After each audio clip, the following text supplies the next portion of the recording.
안녕하세요, 도나입니다. 오늘은 제가 지난 3달 동안 틈틈이 읽었던 스페인어 책을 공유해볼까 하는데요. 제가 새해 다짐으로 했던 것 중에 하나가 올해 적어도 스페인어 원서를 3권 읽겠다고 하는 거였는데 그 중에 한 권을 이제 며칠 전에 다 읽었거든요. 그래서 오늘 그 책도 조금 소개해드리고 제가 책을 읽으면서 좋았던 구절도 스페인어로 공유를 한번 해볼까 합니다.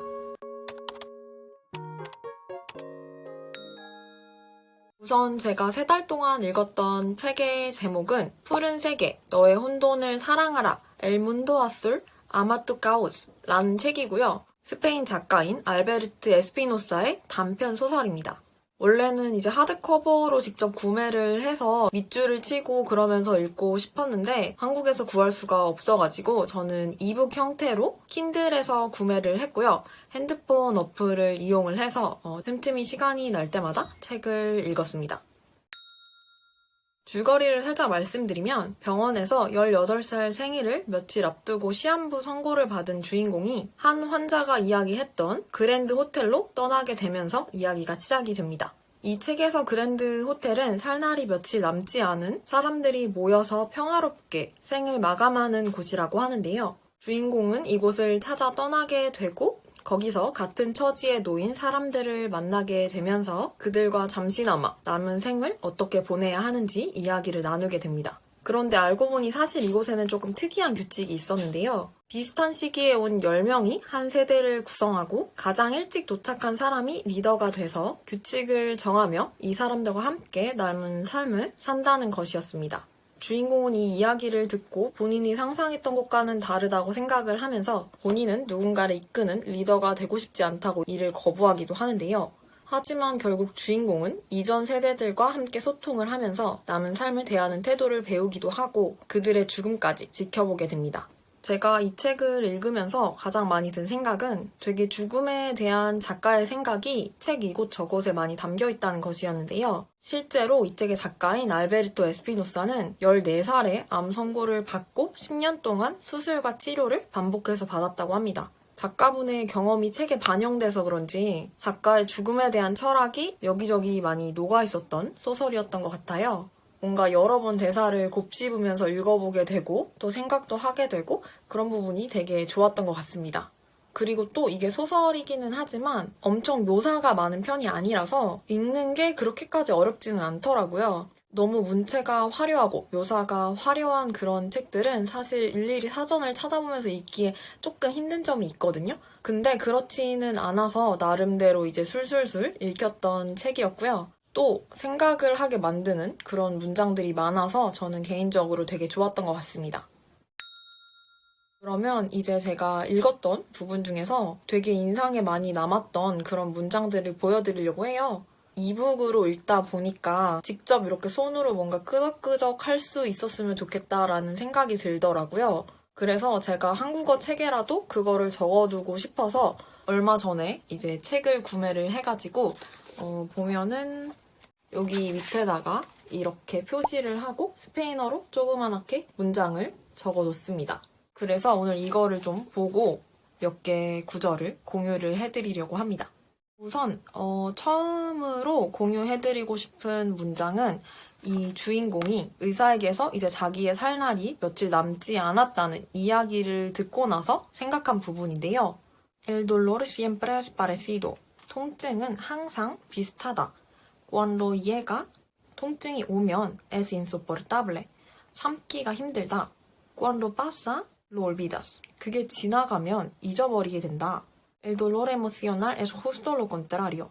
마음의 통증은 그것과는 정반대다.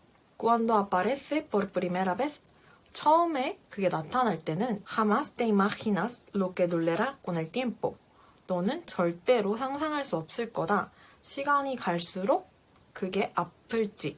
이렇게 얘기를 하면서 이 주인공이 죽음에 대해서 두려움을 조금 표현을 하는 부분이 나오는데요. 물리적인 아픔은 금방 지나가지만 마음의 상처, 마음의 아픔은 시간이 지나도 계속되고 지속이 된다는 건데 실제로 이 작가분은 10년 동안 병으로 되게 고생을 하신 분이잖아요. 그런데도 그러한 물리적인 아픔보다 마음의 상처가 더 지속되고 더 아프다 라고 이야기한 부분이 되게 뭔가 와닿으면서 인상이 깊더라고요.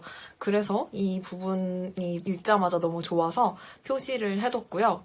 그리고 또 여기서 주인공이 왼쪽 귀가 선천적으로 안 들려서 보청기를 사용을 하거든요.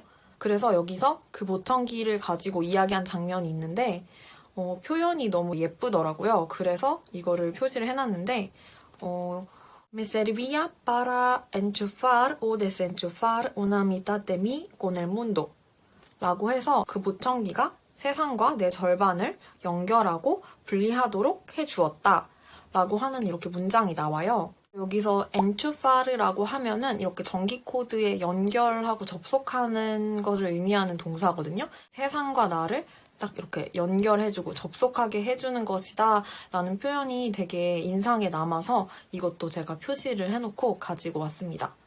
그리고 또 표시해둔 게 그리고 또 주인공이 그랜드 호텔에 가려고 길거리에서 전화기를 빌리려고 하는데요. 이때 핸드폰을 가리키면서 한 말이 되게 기억에 남았는데 보면은 En el móvil se guardaban secretos. Es la caja fuerte de nuestros tiempos. 휴대전화에는 비밀들이 저장되어 있다. 그것은 우리들의 시간의 금고와 같다. 이렇게 표현을 했는데요. 되게 뭔가 잘 맞는 표현인 것 같아요. 핸드폰은 우리의 시간의 금고다. 그래서 되게 인상이 깊어가지고 이것도 표시를 해뒀습니다. 그리고 또 얼마 뒤에 이 주인공이 그랜드 호텔로 이동을 하면서 다른 사람들을 관찰을 하고 그 과정에서 왜 사람들은 이렇게 이동을 할까, 움직일까라고 의문을 가지면서 혼자서 생각을 하는데요. Me pregunto por qué la gente viaja. 내 스스로에게 묻는다. 왜 사람들이 여행을 하는가? Me pregunto por qué van hacia otros sitios. 내 스스로에게 묻는다. 왜 사람들은 다른 곳을 향해서, 다른 장소를 향해서 가는가? ¿Qué les motiva? 무엇이 그들에게 그렇게 하게끔 만들까? No hay duda de que si les preguntara, 의심할 여지 없이 만약에 그들에게 물어본다면 obtendría miedos, 두려움이라고 대답을 할 것이다. Nos movemos por miedo. 우리는 두려움 때문에 움직인다. Perder nuestro lugar en el mundo. 세상에서 우리들의 자리를 잃어버릴까 하는 두려움에. 이 구절을 읽고 뭔가 저는 이렇게 경쟁적이고 바쁜 세상에서 뒤처지지 않으려고 끊임없이 움직이고 노력하는 그런 모습이 좀 떠올랐어요. 개인적으로 되게 공감이 가는 구절이라서 이것도 역시 표시를 해뒀습니다. 그리고 나서 또 이 주인공이 마지막 날들을 어떻게 보내야 될지, 자기가 전념하고 싶은 것을 찾아야 할지 고민하는 부분이 계속해서 나오게 되는데요. 그래서 주인공이 이런 이야기를 합니다. Yo mismo me interrogué a qué podía dedicar esos días finales. 나 스스로 나에게 물었다. 마지막 남은 날에 무엇에 전념할 것이냐고 물었다. Algo que me hiciera feliz. 나를 행복하게 할 무언가. Y la verdad es que no me lo había planteado nunca. 사실 나는 그걸 한 번도 생각해 본 적이 없다. Me costaba. 나는 힘들었다. Encontrar una respuesta. 어떤 한 대답을 찾는 게. 이렇게 이야기를 했는데 뭔가 이 구절을 읽으면서 나도 내가 전념하고 싶은 게 뭘까 이렇게 생각을 하게 만드는 구절이어서 공유를 해드리고 싶었습니다. 그리고 이거는 마지막으로 제가 공유해드리고 싶은 문장인데요. 이거는 제가 책을 읽으면서 인스타그램에 한번 올렸던 적이 있어요. Acabarás descubriendo que 너는 발견을 하면서 끝날 것이다. 결국 발견을 하게 될 것이다. Que las respuestas jamás te las dará este mundo. 이 세계는 너에게 절대 그 대답들을 주지 않을 것이다. Sino que están dentro de ti. 그게 아니라 너 안에 있다. No existe la felicidad, tan solo existe ser feliz cada día y para ello es fundamental amor tu caos. 행복이 존재하는 게 아니라 행복한 매일이 존재할 뿐이야. 이를 위해서 너의 혼돈을 사랑하는 게 중요해. 뭔가 la felicidad, 행복이라고 하면은 되게 추상적이고 뭔가 미래의 일일 것 같고 되게 먼 것처럼 느껴지잖아요. 근데 여기 보면은 existe ser feliz cada día. 행복한 매일 이렇게 표현을 하니까 뭔가 되게 가까워 보이고 이루기 쉬운 그런 느낌이 드는 거예요. 그래서 저는 개인적으로 이 구절이 가장 와닿고 또 가장 공유하고 싶다고 생각을 했습니다. 네, 이렇게 해서 제가 3달 동안 읽었던 푸른 세계, 너의 혼돈을 사랑하라 라고 하는 책을 소개해드리고 또 제가 좋았던 구절도 몇 개 골라서 공유해드렸는데요. 이렇게 한국어로도 번역본이 있으니까 관심 있으신 분들은 읽어보시면 좋을 것 같고요. 저는 그럼 다음에도 재미있는 영상으로 찾아오도록 하겠습니다.